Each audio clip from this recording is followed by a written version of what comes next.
जीवन का सबसे कीमती धन क्या होता है? एक शिष्य ने अपने गुरु से सवाल किया। गुरु ने इसका उत्तर देते हुए जवाब दिया कि चाहे मेरे पास पैसे ना हो, चाहे रहने के लिए छत भी ना हो, चाहे कोई सुख सुविधाएं ना हो, लेकिन अगर मेरा शरीर स्वस्थ है तो मैं दुनिया का सबसे धनवान आदमी हूँ। शिष्य ने पूछा कि गुरुदेव, आपकी उम्र 100 साल को पार कर चुकी है और फिर भी आप इतने स्वस्थ हैं। आपकी बुद्धि बड़ी ही तीव्र है और आपका चेहरा भी सूर्य की तरह चमकता रहता है और वहीं पर आपके बदन से भी चंदन सी खुशबू आती है। शिष्य ने कहना जारी रखा कि गुरुदेव, मेरे मन में बहुत बार आया है कि मैं आपसे इसका रहस्य जानूं, लेकिन संकोचवश मैं आपसे पूछ नहीं पाता हूँ। कृपया करके आज मुझे वो साधारण से नियम बताने की कृपा करें जिनसे मैं भी आपकी तरह स्वस्थ और निरोगी रह सकूं।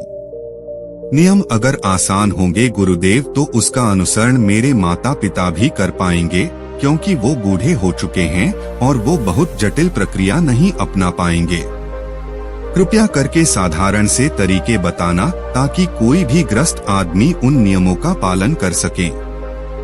गुरुदेव ने कहना आरंभ किया। सबसे पहले उन्होंने बताया कि सबसे पहले तुम्हें पाचन तंत्र की क्रिया को समझना होगा। जो भी आयुर्वेद का विद्वान होता है वो ये जानता है कि अगर आपका पाचन तंत्र लगातार भोजन पचाने में लगा हुआ है तो स्वाभाविक है कि ऊर्जा की एक खास मात्रा आपके भोजन को बचा रही है। इसी कारण ज्यादा भोजन करने के बावजूद आपका दिमाग और आपका शरीर अपने बेहतरीन स्तर पर काम नहीं कर पाता। तुमने देखा होगा कि भोजन करने के बाद जब पाचन प्रक्रिया शुरू होती है तो हर जानवर नीचे बैठ जाता है। वो बस बैठ जाते हैं क्योंकि दूसरी चीजों के लिए पर्याप्त ऊर्जा नहीं बचती है, चाहे वो मांसाहारी हो या शाकाहारी हो। हर जानवर खाने के बाद नीचे बैठ जाता है और ये इंसानों के लिए भी एक प्राकृतिक जरूरत है। खाने के बाद वो बैठ जाना चाहते हैं क्योंकि दूसरी चीजों के लिए पर्याप्त ऊर्जा नहीं होती। अगर आप अपनी पूरी क्षमता का इस्तेमाल करना चाहते हैं तो आप अपने शरीर को ऐसा बनाकर रखिए कि आप जो भी खाएं, कुछ भी खाएं, तो 1.5 से 2 घंटे के अंदर आपका पेट खाली हो जाना चाहिए। पेट खाली होने का मतलब है पेट की थैली खाली होना, यानी कि जब भोजन आंत के दूसरे भागों में चला जाता है तब पेट खाली हो जाता है, क्योंकि आंत में प्रक्रिया बिल्कुल अलग होती है। वो पाचन नहीं होता है, वो ऊर्जा को ग्रहण करती है। आंतों द्वारा इस ऊर्जा को ग्रहण करने के लिए ज्यादा ऊर्जा नहीं लगती है। पाचन क्रिया में जब खाना पेट की थैली में मौजूद हो तो बेहतर है कि आप अपनी गतिविधि को कम कर लें। अब अगर सोचिए सारा दिन आपके पेट में खाना मौजूद रहेगा तो आप अपने जीवन की पूरी क्षमता कम कर लेंगे। आप खुद देखिए कि जब आपके पेट में खाना मौजूद होता है तब शरीर कैसा महसूस करता है और जब पेट खाली होता है तब शरीर कैसा महसूस करता है। आप खुद पाएंगे कि आपका शरीर और आपका दिमाग तब बेहतरीन रूप से काम करता है जब आपका पेट खाली होता है। इसका एक पहलू और है।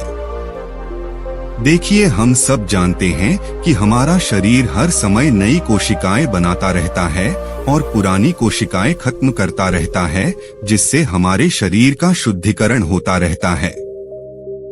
लेकिन जब भोजन हमारे पेट में होता है, यानी कि हमारा पेट जब खाली नहीं होता, तो ये शुद्धिकरण 80% कम हो जाता है।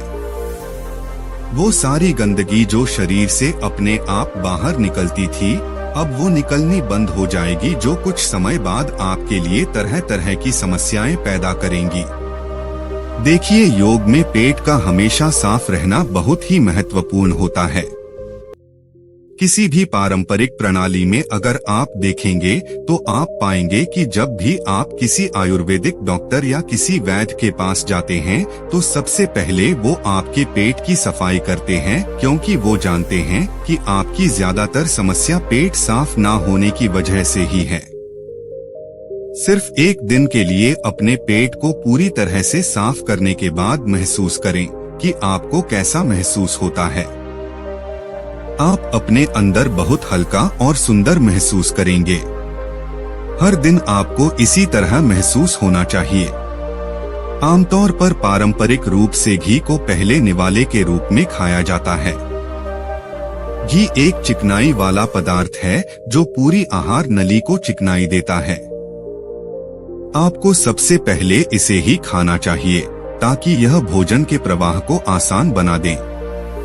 जब आप बहुत मसालेदार भोजन खाते हैं तो उसे खाने से पहले आपके भोजन मार्ग पर घी की परत चढ़ाना बहुत अच्छा होता है। घी का महत्व ये है कि ये आहार नली को साफ रखता है। तो जो व्यक्ति घी का उचित तरीके से सेवन करता है उसका पेट हमेशा साफ रहेगा, क्योंकि वहाँ कुछ नहीं चिपकता। वहाँ कुछ भी लंबे समय तक ठहर ही नहीं सकता। पेट का कैंसर, आंत का कैंसर आजकल ये बहुत ज्यादा हो रहा है, तो अगर आप एक निश्चित मात्रा में घी का सेवन करते हैं तो ये घटना बहुत कम हो जाती है, लेकिन उसके लिए घी सही गुणवत्ता का होना चाहिए। सही तरीके से गाय या भैंस के दूध से बनाया जाए। अगर घी को उचित तरीके से गाय या भैंस के दूध से बनाया जाए तो इसके कई महत्वपूर्ण फायदे होते हैं। शिष्य ने सवाल पूछा कि गुरुदेव, पाचन क्रिया तुम्हें कुछ समझ गया हूँ, लेकिन आप ये बताएं कि आपकी तरह सूर्य जैसा तेज पाने के लिए, चमकता हुआ चेहरा प्राप्त करने के लिए क्या प्रक्रिया अपनानी चाहिए। गुरु ने इसका उत्तर देते हुए कहना शुरू किया कि देखिए, आज के समय में बहुत सारे लोग सुबह उठते ही खाली पेट चाय पीते हैं। चमकता हुआ तेजस्वी मुख पाने के लिए हमें बहुत प्रक्रिया नहीं अपनानी। हमें बस अपनी दिनचर्या सही करनी है, अपना खानपान सुधारना है। सुबह खाली पेट चाय पीना जहर के समान होता है। वो धीरे धीरे आपके अंदर आपकी आंतों को कमजोर कर देता है।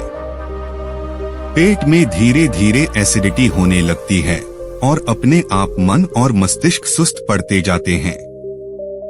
सुबह उठते ही तुम्हें तांबे, चांदी या मिट्टी के बर्तन में रखा हुआ पानी पीना चाहिए, लेकिन चांदी और मिट्टी की तासीर ठंडी होती है, इसीलिए कफ, अस्थमा या दमा जैसे रोगी इसका उपयोग न करें।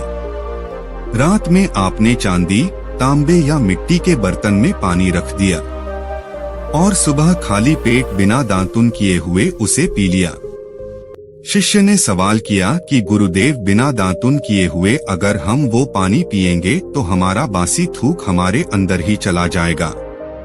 गुरु ने उसे बताया कि वो तो अच्छी बात है, क्योंकि बासी थूक औषधि के समान होता है। गुरु ने चेतावनी दी कि देखिए, जिन लोगों को अल्सर, टीबी या निमोनिया है, उन्हें खाली पेट पानी नहीं पीना है। तांबे के बर्तन में रात में रखे हुए पानी में उसके संस्कार मिल जाते हैं। तांबे के गुण उस पानी में आ जाते हैं और वो तांबा हमारे शरीर में जाकर बहुत से लाभकारी फायदे करता है। गुरु ने चेतावनी दी कि अगर मजबूरी ना हो तो प्लास्टिक की बोतल में कभी पानी मत पीना, क्योंकि प्लास्टिक की एक ऐसी संरचना होती है, जब वो गर्म तापमान पर आता है तो प्लास्टिक धीरे धीरे पिघलना शुरू हो जाता है, और जब वो बहुत बारीक स्तर पर पिघलता है तो उसके कारण उस पानी में मिल जाते हैं, जो हमारे शरीर में जाकर कैंसर का कारण बन सकते हैं। देखिए, ये पानी पीने के बाद, अपना पेट अच्छे से खाली करने के बाद आप आंवला और सब्जियों का रस पी सकते हैं। आप पीने में कुछ लोगों को थोड़ा कड़वा लग सकता है, लेकिन जहां पर शरीर को इतने सारे फायदे हो रहे हो, वहां पर थोड़ा कड़वापन तो बर्दाश्त किया जा सकता है। गुरु ने बताया कि ये भी सच्चाई है कि हर दिन एक जैसा खाना नहीं खाया जा सकता। तो जिस दिन तुम आंवला और सब्जियों का जूस ना पी सको, उस दिन आपको दही खाना चाहिए। दही बहुत ही बेहतरीन आयुर्वेदिक औषधि के रूप में इस्तेमाल हो सकता है। अगर उसको सही से इस्तेमाल किया जाए तो हमारे शरीर में बहुत सारी बीमारियों को वो जड़ से खत्म कर सकता है। दही की एक पर्याप्त मात्रा लेकर उसमें गुड़, शक्कर या मिश्री का मिश्रण जरूर कर लें, ताकि आपको वो दही खट्टा ना लगे। अगर दही में गुड़ मिलाते हैं तो गुड़ बहुत ज्यादा नया नहीं होना चाहिए। गुड़ जितना ज्यादा पुराना होगा उतना ही लाभकारी होगा और दही को थोड़ा पतला कर ले। पतला होने के बाद वो आसानी से हमारे शरीर में जा सकता है और उसको पचने में भी ज्यादा ऊर्जा शरीर को नहीं लगानी पड़ती। आयुर्वेद के गणित के हिसाब से अगर आप सुबह इन प्रक्रियाओं का पालन करते हैं तो आपके चेहरे का तेज बढ़ने लगेगा, उस पर चमकाने लगेगी। जल्द ही लोग आपसे बोलना शुरू कर देंगे कि भाई आपकी उम्र इतनी ज्यादा हो गई लेकिन आप लगते नहीं हो इतनी उम्र के। सन्यासियों और मुनियों जैसा तेज पाने के लिए ध्यान और आयुर्वेद के नियम के हिसाब से खानपान, ये दो चीजें सबसे ज्यादा जरूरी होती है। अगर ग्रस्त आदमी भी इन नियमों का पालन करता है तो वो भी सन्यासियों जैसा तेजस्वी हो सकता है। शिष्य ने आखिरी प्रश्न किया कि गुरुदेव मुझे यह दो नियम तो अच्छे से समझ में आ गए हैं। पहला नियम अपने पेट को खाली रखेंगे तो हर बीमारी से मुक्त रहेंगे। दूसरा नियम कि हम अपने चेहरे पर ओज और तेज कैसे प्रकट कर सकते हैं। बस एक आखिरी समस्या का समाधान और करवाना है। मैं आपसे पूछना चाहता हूं कि जैसे जैसे आदमी की उम्र बढ़ती है तो उसके आंखों की और उसके दिमाग की क्षमता कम होती जाती है, तो उस क्षमता को बरकरार बनाए रखने के लिए किन नियमों का पालन करें, या फिर क्या खानपान अपने दैनिक जीवन में अपनाएं। गुरु ने खुद की तरफ इशारा करते हुए कहा कि जैसे जैसे उम्र बढ़ेगी वैसे वैसे बुद्धिमान होते जाओगे। बस मैं जो नियम बता रहा हूँ उनको ध्यान से सुन लोगे तो सारी समस्याएं हल हो जाएंगी। सबसे पहले सफेद कद्दू के औषधीय गुणों के बारे में जानो। आयुर्वेद के गणित के हिसाब से सफेद कद्दू का जूस कैंसर को मिटाता है और साथ ही दिमाग की तीक्ष्णता को बढ़ाता है। तीक्ष्णता यानी कि तेज बारीक बुद्धि।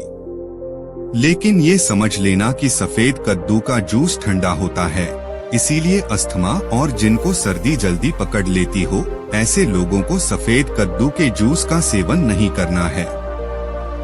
दिमाग और आँखों को तेज करने के लिए जो अगला नुस्खा मैं बता रहा हूँ वह हर कोई कर सकता है, बल्कि हर किसी को करना चाहिए। 5 देसी बादाम की गिरी, जो छोटी वाली होती है क्योंकि वही देसी होती है। बड़ी वाली में इतने गुण नहीं होते हैं, इतना छोटी वाली गिरी में होते हैं। 5 छोटी बादाम गिरी और 1 अखरोट रात को पानी में भिगो दो।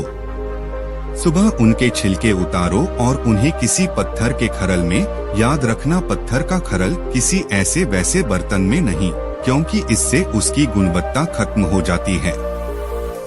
उस पत्थर में ये डालने के बाद उसे मथना शुरू करो। धीरे धीरे जब आप उसे पिसेंगे तो वो बारीक होने लगेगा और उसके बाद उसमें दूध डालना शुरू करो ऊपर से। दूध गाय का होना चाहिए, वो सबसे ज्यादा बेहतरीन रहेगा दिमाग के लिए।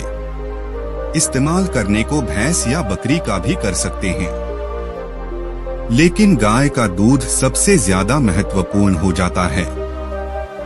जब दिमागी समस्याओं के बारे में बात आती है तो अब उस बादाम और अखरोट को दूध के साथ पीसना शुरू करो। धीरे धीरे जितना आप पीसेंगे उतनी उसकी गुणवत्ता बढ़ती जाएगी। अब कुछ लोगों को लग रहा होगा कि दूध के साथ हम बादाम यूं ही खा ले तो, या फिर पत्थर के खरल में पीसने की बजाय उसे मिक्सी में पीस लें। तो मैं बताता चलूं कि पत्थर के खरल में उसे पीसने के बाद उसकी गुणवत्ता 100 गुना ज्यादा बढ़ जाती है। अच्छे से गाय के दूध में पीसने के बाद जब आप इसका सेवन करेंगे तो आपकी आंखें और आपका दिमाग, इनके लिए ये बहुत ही लाभकारी रहेगा। जिन लोगों को भूलने की समस्याएं होती हैं, जो छोटी छोटी चीजें रखकर भूल जाते हैं, जो लोग दिमागी रूप से परेशान रहते हैं, तनाव बना रहता है, चीजों के बारे में ज्यादा सोचते रहते हैं, ऐसे लोगों के लिए ये एक ठंडाई का काम करेगा, उनके दिमाग में एक ठंडक पहुंचाएगा। जिससे उनका दिमाग अपने बेहतरीन स्तर पर काम कर पाएगा। शिष्य ने ये नियम अच्छे से कंठस्थ कर लिए और उसके बाद घर जाने के लिए अपने गुरु से आज्ञा मांगी। शिष्य अपने गुरु से आशीर्वाद लेकर अपने घर की तरफ प्रस्थान कर गया। तो दोस्तों, कैसी लगी आज की कहानी? अपनी राय हमें कमेंट में जरूर बताएं। अगर अच्छी लगी हो तो इस पोस्ट को और लोगों के साथ शेयर करें।